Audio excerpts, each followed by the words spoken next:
So one place I think that there's a lot of confusion was sanding, hand sanding versus an electric sander. And a lot of people ask me why I don't like electric sanders, blah, blah, blah. Well, honestly, I like to be able to listen to music, and it does a nicer job when you sand by hand in places where you can. But now that we have this assembled and we have the plugs in and it's all together, an electric sander is really kind of invaluable here.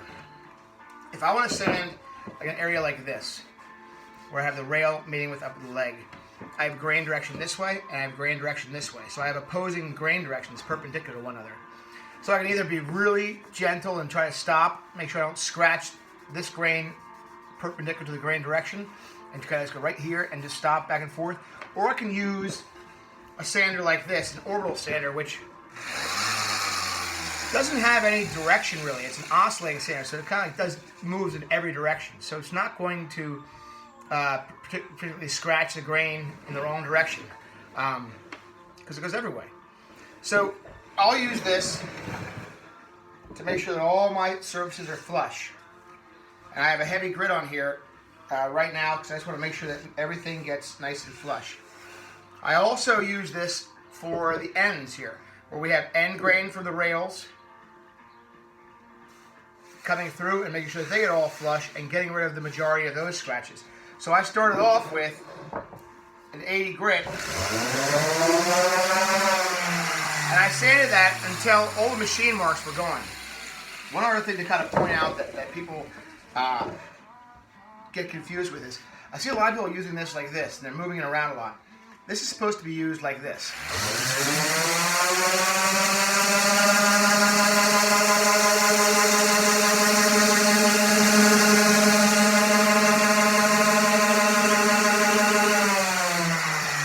The fact that we're using an electric sander means that it's doing all the motion for us. So what happens very often, particularly when you're using a grit like an 80 grit, is you'll get little like curly cues that are scratched into the surface here that are really difficult to get out, and they're really difficult to see that they're even there until you put a finish on when they become glaringly obvious.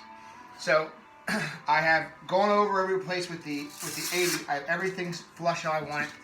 I'm going to put some 120 on now. I'm going to sand everything again, minding that I keep everything flush. Okay, go slow. And then I'll move up to 180, and then I'll move to 220, and then that'll be the finished sanding for this. Okay? So when I sand, again, I'm going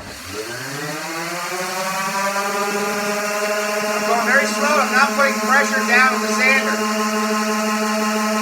That's the same thing we're doing it's supposed to do. Sometimes the planer will leave marks on here, and that's something that we're trying to get out. They should have been removed by my 80 grit, and then this is going to get rid of the scratches that the 80 grit left.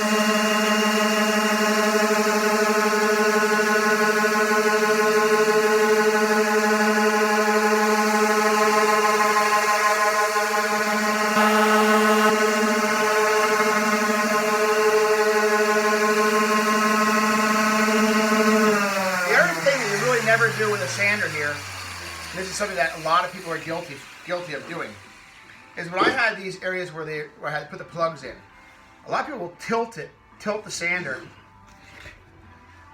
to concentrate on just like the one plug there. You don't want to do that because you're going to get a divot where that plug is. So rather than that, you want to hold it flat over that plug so that it reaches the same plane as everything else.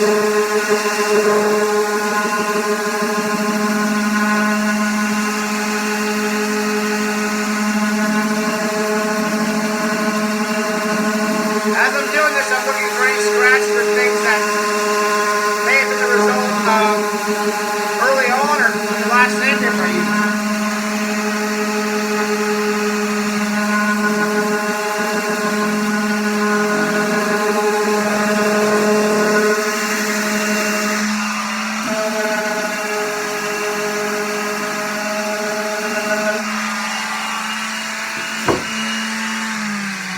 I'm going to go over this all again with the 120 that I have here, and then I'll move up in our grit and I'll get everything sanded.